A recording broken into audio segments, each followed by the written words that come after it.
Tito Karnavian. Tito inilah yang merubah wajah polisi menjadi begitu politis, dan polisi ini begitu menghegemoni kekuasaan sampai akhirnya dari hulu sampai hilir jabatan-jabatan strategis itu dipegang oleh polisi. Nah, karena apakah ini harus dibongkar? Ya, harus dibongkar.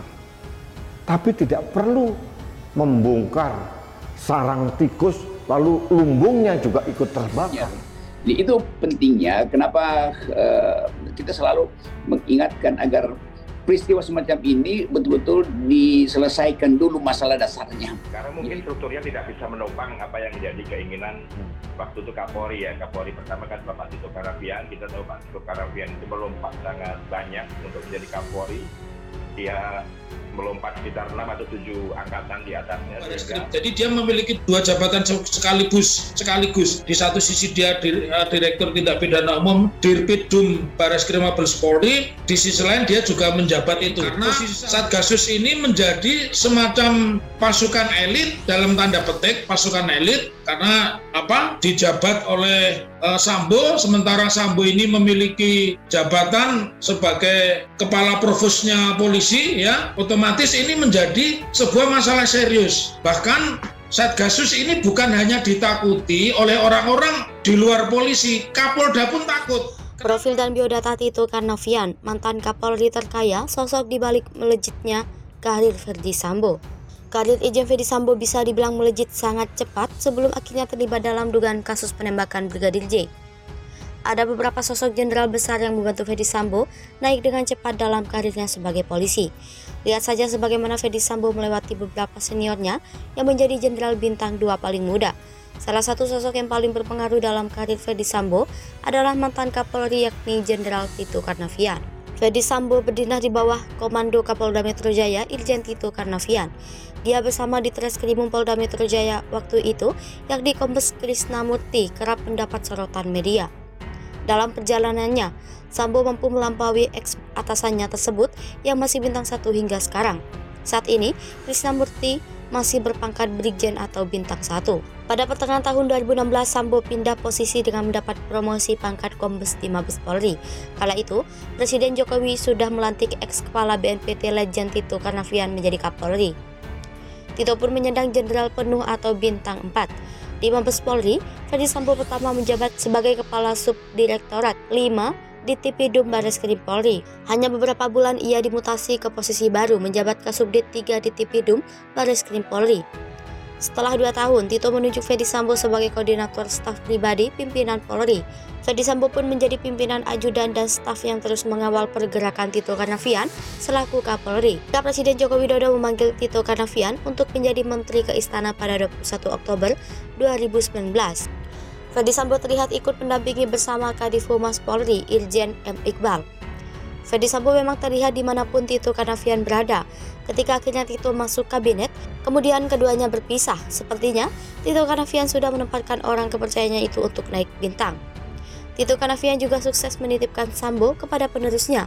Terbukti, usai Tito Karnavian menyerahkan jabatan Kapolri kepada Idam Aziz dalam mutasi beberapa hari berikutnya, Ferdy Sambo digeser menjadi Dirtipidum Bareskrim Polri dan mendapat pangkat Brigjen. Setahun berselang, Ferdy Sambo kembali mendapat promosi menjadi Kadif Propam Polri dengan pangkat Irjen. Ferdy Sambo menjadi lulusan Akpol 1994 paling moncer saat ini. Sayangnya, karir harus tamat karena kasus Brigadir J, mantan Kapolri terkaya. Selain menjadi Kapolri yang paling muda, Tito Karnavian juga disebut-sebut sebagai Kapolri yang paling kaya dari semua Kapolri sebelumnya. Tito Karnavian merupakan Kepala Kepolisian Republik Indonesia ke-23 yang menjabat sejak 13 Juli 2016. Saat ini, ia menjabat sebagai Menteri Dalam Negeri Indonesia sejak tanggal 23 Oktober 2019 dalam Kabinet Indonesia Maju di bawah pemerintahan Joko Widodo. Tito Karnavian disebutkan KPK dalam laporan 30 Juni 2015 memiliki aset berupa tanah dan bangunan senilai 11,2 miliar rupiah. Angka ini merupakan akumulasi sejumlah properti yang tersebar di Palembang, Tangerang, Jakarta, bahkan Singapura.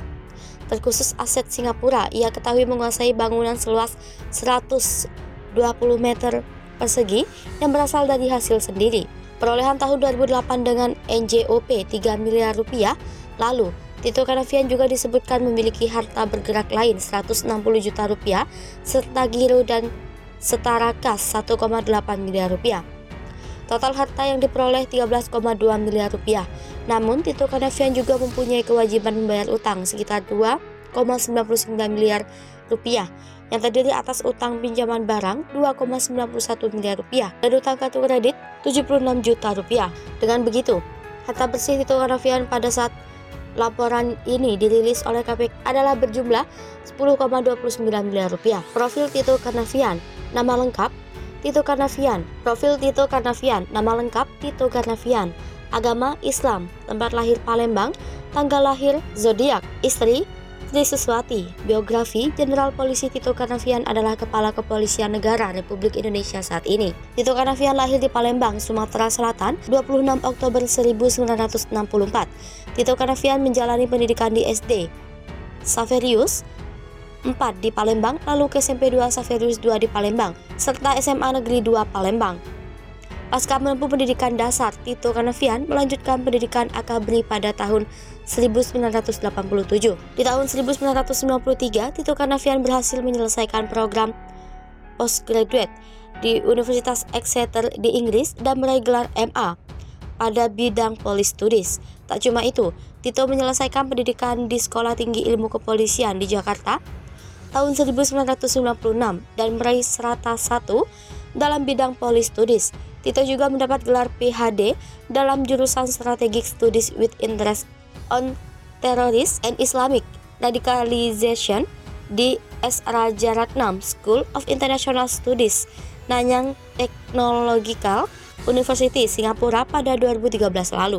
Bongkar siapa saja jenderal nakal, geger Kaisar Sambo dan konsorsium judi kini jadi perhatian DPR. Komisi 3 DPR RI dijadwalkan akan memanggil Kapolri Jenderal Listio Sigit dalam rapat pada pekan depan terkait perkembangan kasus pembunuhan Brigadir Yosua Huta Barat alias Brigadir J, di mana mantan Kadif Propam Polri Irjen Verdi Sambo telah ditetapkan sebagai tersangka.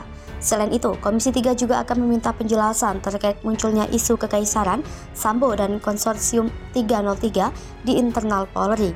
Rencananya Listio Sigit akan dipanggil pada Rabu 24 Agustus 2022 pekan depan. Desmond menilai spekulasi mengenai penuntasan kasus Verdi Sambo tersebut sangat liar di media sosial dan menjadi konsumsi masyarakat luas. Namun, ia belum mengetahui kebenaran atas informasi yang beredar luas tersebut, termasuk soal isu Kaisar Sambo dan Konsorium 303. Kendati demikian, Desmond mengatakan pihaknya juga akan berhati-hati menyikapi benar atau tidaknya informasi yang begitu deras beredar belakangan ini. Diberitakan sebelumnya, Irjen Verdi Sambo disebut memiliki kelompok yang sudah menjadi kerajaan di internal Mabes Polri. Hal inilah yang membuat hambatan penyelesaian kasus meninggalnya Brigadir J di rumah Irjen Verdi Sambo. Ultimatum Kapolri Jenderal Sigit pecat Kapolda. Banding Kapolri Jenderal Polisi Listio Sigit Prabowo menyasar anak buahnya. Listio Sigit akan mencopot Kapolda dan Kapolres yang tidak serius memberantas judi. Ancaman Kapolri tidak main-main menyoroti maraknya perjudian, termasuk judi via online. Ketegasan Listio Sigit muncul saat memberikan pengarahan melalui virtual kepada jajarannya di seluruh Indonesia Kamis 18 Agustus 2022. Mantan Kabareskrim Polri ini menyebut tidak akan segan-segan mencopot anggotanya yang tidak becus memberantas kegiatan tersebut. Selain perjudian, ultimatum itu juga diminta Listio dalam penanganan kasus tindak pidana lain.